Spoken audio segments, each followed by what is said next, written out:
Alléluia, gloire à l'Éternel des armées. Alléluia, nous bénissons le Seigneur pour le souffle de vie qu'il ne cesse de nous accorder en ce jour. Bienvenue à une minute de prière de ce mercredi 12 novembre 2025. Aujourd'hui, ce passage de 1 Jean chapitre 4, le verset 19, que je lis au nom de Jésus-Christ. Nous l'aimons parce qu'il nous a aimés le premier. Nous l'aimons parce qu'il nous a aimés le premier. Que dire de ces gens qui disent que nous ne sommes pas, mais à aucun moment, dans le Nouveau Testament, il nous est demandé d'aimer Dieu. Que dire alors par rapport à ce passage où l'apôtre Jean affirme que nous aimons Dieu. Et en affirmant cela, ça veut dire que nous devons l'aimer, n'est-ce pas? Mais lorsqu'un autre évangile survient pour vous dire que nous ne devons pas l'aimer, ça craint. Et à lieu de se poser la question si c'est vraiment l'évangile de Jésus-Christ que nous avons reçu des apôtres. Celui qui nous aime jusqu'à la fin nous a aussi aimés de toute éternité. Il nous a aimés avant même que nous ne venions sur terre. Mais comment ne peux-tu pas aimer quelqu'un qui t'a aimé avant même que tu ne fus? Quelqu'un qui a décidé que tu existes. Quelqu'un qui décide de tout dans ta vie. De te réveiller le matin. De te donner tout ce qui te rend heureux. Quelqu'un qui t'a... Je n'aime pas utiliser le mot « créer » parce que je sens qu'il n'y a pas vraiment... J'aime bien utiliser le mot « faire », sans stylistique. Celui qui t'a fait, voilà, celui qui t'a fait. Tu as été fabriqué, celui qui t'a fait, qui t'a fabriqué. Comment ne pas l'aimer? Soit tu n'aimes pas ta vie, mais celui qui aime sa vie et qui aime tout ce qu'il a dans sa vie et tout ce qu'il est dans sa vie ne peut qu'aimer celui qui l'a créé, n'est-ce pas? Alors, notre amour pour Christ, c'est tout simplement la réponse. Parce qu'au-delà de tout ce qu'il a fait, au-delà du fait qu'il nous a créés, qu'il nous a fabriqués, il a aussi accepté de mourir pour nous.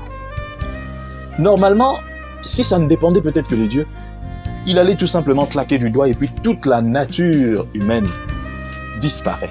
Il va créer peut-être autre chose, une autre créature qu'il va nommer comme il veut.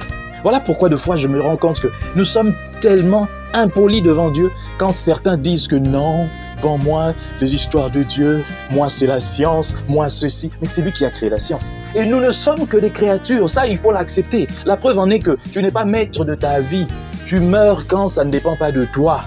Et tu ne sais même pas là où tu iras, c'est-à-dire, tu ne sais pas, on le sait nous, les chrétiens, que nous irons au paradis, au ciel auprès de Dieu, mais l'être humain qui ne croit pas en Dieu ne sait même pas ce qui adviendra de son âme après. Donc, un minimum de respect pour celui qui nous a fait.